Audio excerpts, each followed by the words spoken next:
अगर तरलना यांत्रिक गुणधर्मों आ चेप्टर में आपणे आगळ जोईए कि बर्नौलीनुं समीकरण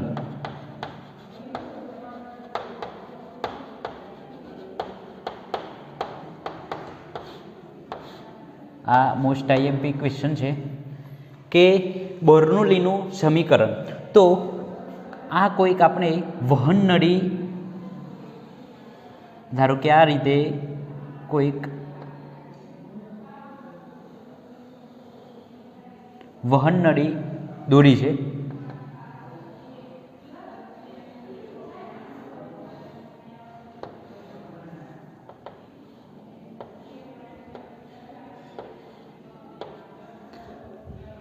आ कोईक ए बिंदु है, आ बी है, आ कोईक डी है ने आ कोईक के आ धारो कि बी है। ए थी बी वहन नળી आपणे દોરી છે કે એની ઊંચાઈ અહીં h1 ઊંચાઈ છે અને આ ઊંચાઈ ધારો કે h2 ઊંચાઈ છે કે ધારો કે बिंदु ए पर बिंदु ए आगळ बिंदु ए आगळ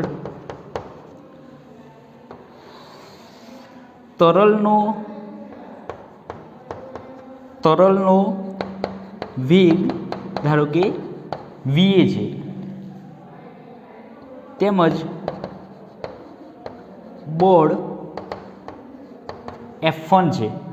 અહીં તરલનો વેગ v1 છે, બળ f1 છે।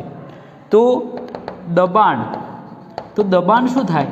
તો p આગળનું એ આગળનું દબાણ શું થશે? તો f1 બાય a1 હા ક્ષેત્રફળ a1 છે। તો દબાણ બરાબર શું થશે? બળ ભાગ્યા ક્ષેત્રફળ એટલે f1 ભાગ્યા a1 અને વેગ જે છે એ તરલનો વેગ va છે। તેમજ આપણે ડી બિંદુ આગળ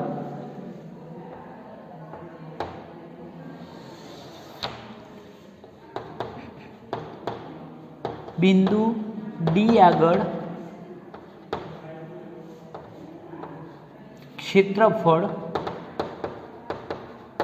a2 છે તથા દબાણ p2 છે અને તરલનો અને બળ F2 અને તરલનો વેગ v2 છે। તો દબાણ P2 બરાબર શું થાય કે F2 ભાગ્યા A2 F2 ભાગ્યા A2 થશે। હવે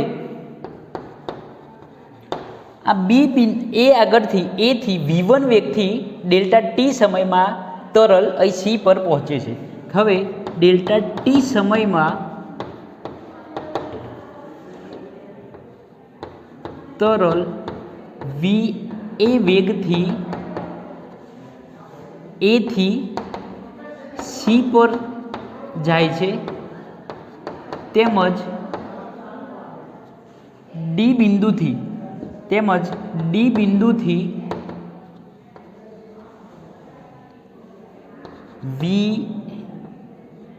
બી વેગથી કે v2 વેગથી આ v1 રાખીએ 1 અને 2 તો v2 વેગથી डी बिंदु थी v2 वेग थी बी बिंदु पर जाय छे। तो हवे आ कापेलू अंतर ए थी सी वच्चेनुं कापेलू अंतर तो वेग गुण्या समय थशे। तो ए थी सी सुधीनुं अंतर कापेलू अंतर तो शुं थाय? वेग गुण्या समय डेल्टा टी अने डी थी बी सुधीनुं कापेलू अंतर तो ये शू थशे? v2 delta T. तो અહીંથી ए થી C સુધીનું કાપેલું અંતર v1 डेल्टा टी कारण के वेग बराबर अंतर भाग्या समय तो अंतर बराबर शू थशे वेग गुण्या समय। तो v1 डेल्टा टी ए थी सी पर अने डी थी बी पर एनु अंतर शू थशे v2 डेल्टा टी। तो हवे आ अंतर थयुं, आ छे p1 अने p2। अहीं p1 राखीए, p1 अने p2 आ बंने अहीं दबाण p1 थशे, अहीं दबाण p2 थशे। हवे कार्य, तो कार्य बराबर शू थाय बळ गुण्या स्थानांतर। तो ए थी सी पर जता तरल वडे तरल ऊपर थतुं कार्य W1, तो बळ गुण्या स्थानांतर। तो आमा बळ शू थशे कि आमा बळ F1 बराबर शू थाय P1 इंटू A1 थाय। ए ज रीते F2 बराबर शू थाय P2 इंटू A2। तो बळ गुण्या स्थानांतर, तो अहीं बळ शू छे P1 इंटू A1 अने स्थानांतर केटलुं थाय छे V1 इंटू डेल्टा टी। तो हवे आ क्षेत्रफळ छे अने आ अंतर छे, तो क्षेत्रफळ गुण्या अंतर एटले शुं थशे कद, ज्या डेल्टा वी ए शुं छे कद, कि क्षेत्रफळ गुण्या A1 डेल्टा टी। ए ज रीते डी थी बी पर, हवे अहीं तरल पर आपणे कार्य करवानुं छे, ज्यारे अहीं डी थी बी पर तरल वडे कार्य थशे। तो ते ज रीते डी थी बी बिंदु सुधी तरल द्वारा थतुं कार्य, तो आगळ जोयुं छे एम तरल द्वारा थतुं कार्य होय ए माइनस थाय अने तरल पर कार्य तो ए प्लस थाय। तो W2 शुं थशे माइनस आ ज रीते P2 A2 V2 delta T बराबर माइनस P2 डेल्टा V, एटले आ कद छे, ज्यारे आ जे V1 ने V2 ए वेग छे। तो कुल कार्य W, कुल कार्य W बराबर शू थशे W1 प्लस W2, एटले P1 delta V minus P2 delta V, एटले के P1 minus P2 delta V। तो आ कुल कार्य थशे। हवे दौड़, तो दौड़ बराबर शू थाय, तो दौड़ एटले कद गुण्या घनता, एटले रो इंटू डेल्टा वी। तो दौड़ बराबर रो गुण्या डेल्टा वी। तो कुल थतुं कार्य बराबर गति ऊर्जानो थतो फेरफार वत्ता स्थिति ऊर्जामां थतो फेरफार। तो गति ऊर्जा बराबर शू थाय, तो half m v2 square minus v1 square. तो गति ऊर्जा में थतो फेरफार, तो अंतिम गति ऊर्जा माइनस प्रारंभिक गति ऊर्जा, तो half m v2 square minus half m v1 square. तो हाफ m कॉमन काढीए, तो half m v2 square minus v1 square. तो m एटले शुं थशे rho delta v v2 square minus v1 square. आ वेग छे ज्यारे आ कद छे। ए ज रीते स्थिति ऊर्जा, तो स्थिति ऊर्जा में थतो फेरफार, तो अंतिम स्थिति ऊर्जा एटले mgh2 माइनस mgh1। तो mg कॉमन काढीए तो शुं थाय h2 माइनस h1। हवे आ समीकरण आपणे एक आपी दीए कि कुल कार्य तो गति ऊर्जा में थतो फेरफार वत्ता स्थिति ऊर्जा में थतो फेरफार। तो आनु m, तो m एटले शुं थशे rho delta v into h2 minus h1। तो आ बीजू अने आ त्रीजू समीकरण। हवे आ W बराबर आ छे ए आ बधुं आ पहला समीकरण में आपणे मूकीए। चलो आने आपणे एक आपीए, आने 2 3 अने 4। तो समीकरण 2 3 અને 4ની કિંમત 1, 3 અને 4ની કિંમત આપણે સમીકરણ 2 માં મૂકતા સમીકરણ તો ડબલની બરાબર શું છે P1 minus P2 delta V બરાબર ડેલ્ટા કે તો ડેલ્ટા કે બરાબર શું છે half rho delta V V2 square minus V1 square વત્તા rho delta V H2 minus H1. તો હવે જુઓ ડેલ્ટા વી બધા આમાંથી કોમન કાઢીએ અને I છે એટલે ડેલ્ટા વી બધામાંથી ઉડી જશે તો શું રહેશે P1 માઇનસ P2 બરાબર હાફ રો અંદર ગુણીએ તો V2 square minus half rho V1 square વત્તા આ ડેલ્ટા વી તો ઉડી ગયા તો રો H2 રો જી રહી ગયું છે તો row g H2 minus rho g H1. હવે આપણે 1 વાળા એક સાઈડ કરીએ અને 2 વાળા એક સાઈડ કરીએ તો અહીં શું છે P1 આ minus half rho V1 square છે તો આ સાઈડ આવે તો plus half rho V1 square minus rho g H1 છે તો આ સાઈડ આવે તો રો જી H1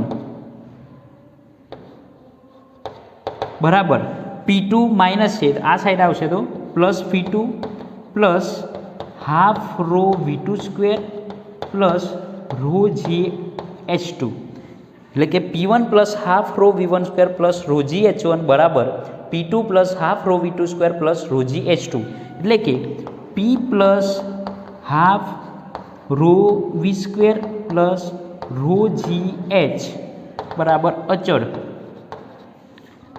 જે બર્નોલીનું સમીકરણ છે કે આ પણ બર્નોલીનું સમીકરણ જ કહેવાય કે P1 plus half rho V1 square plus rho g H1 બરાબર P2 plus half rho V2 square plus rho g H2. તો આ રીતે બર્નોલીનું સમીકરણ આપણને મળશે. ફરી એકવાર કે આ ધારો કે કોઈક વહન નળી છે તો એ બિંદુ અહીંથી H1 ઊંચાઈએ છે અને આ બી જે છે એ H2 ઊંચાઈએ છે. એ પર એ બિંદુ આગળ તરલનો વેગ એ V1 છે, બળ F1 છે તથા ક્ષેત્રફળ A1 છે. ત્યારે જ્યારે અહીં વેગ V2 છે, ક્ષેત્રફળ A2 છે અને દબાણ P2 છે તેમજ બળ F2 છે. હવે દબાણ બરાબર શું થશે F ભાગ્યા A એટલે F1 P1 બરાબર F1 ભાગ્યા A1. તો F1 બરાબર શું થાય P1 ઇન્ટુ A1. ડી બિંદુ આગળ તો P2 બરાબર શું થશે F2 ભાગ્યા A2. તો F2 બરાબર શું થાય P2 ઇન્ટુ A2. હવે ડેલ્ટા ટી સમયમાં તરલનો વેગ અહીં V1 હતો એ A થી C પર જાય છે તો કાપેલું અંતર તો કેટલું અંતર થાય છે તો V1 ડેલ્ટા ટી. એ જ રીતે ડી થી બી પર V2 ડેલ્ટા ટી અંતર કપાશે. અંતર બરાબર વેગ ગુણ્યા સમય.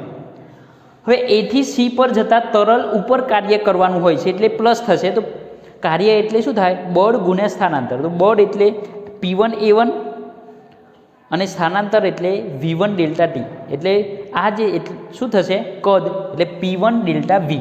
અને ડી થી બી પર તરલ વડે કાર્ય થાય છે એટલે એ શું થશે માઇનસ. તો minus P2 A2 V2 delta T એટલે કે માઇનસ P2 ડેલ્ટા V. કુલ કાર્ય તો કુલ કાર્ય એટલે P1 delta V plus P2 delta V એટલે P1 delta V minus P2 delta V. તો P1 minus P2 delta V common કાર્ય હતું તો આ કાર્ય થયું. હવે દળ તો દળ બરાબર શું થાય દળ બરાબર ઘનતા ગુણ્યા કદ. કારણ કે ઘનતા બરાબર દળ ભાગ્યા કદ. તો કદ અહીં ગુણાકારમાં તો ઘનતા ગુણ્યા રોબી કદ. તો યાંત્રિક ઉર્જા નિયમ યાંત્રિક ઉર્જાનો સંરક્ષણનો નિયમ બરાબર W કુલ કાર્ય એ ગતિ ઉર્જાનો ફેરફાર તથા સ્થિતિ ઉર્જાના ફેરફાર જેટલો હોય છે.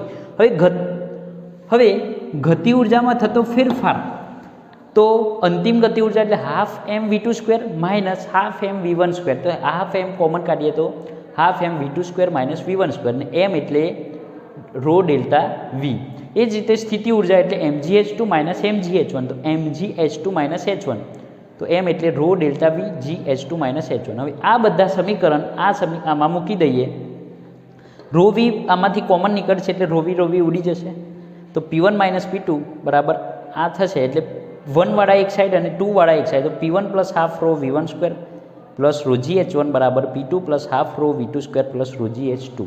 એટલે કે P plus half rho V square plus rho gh બરાબર અચળ, જે બર્નોલીનું સમીકરણ કહેવામાં આવે છે. તો આ રીતે બર્નોલીનું સમીકરણ આ મોસ્ટ IMP ક્વેશ્ચન છે.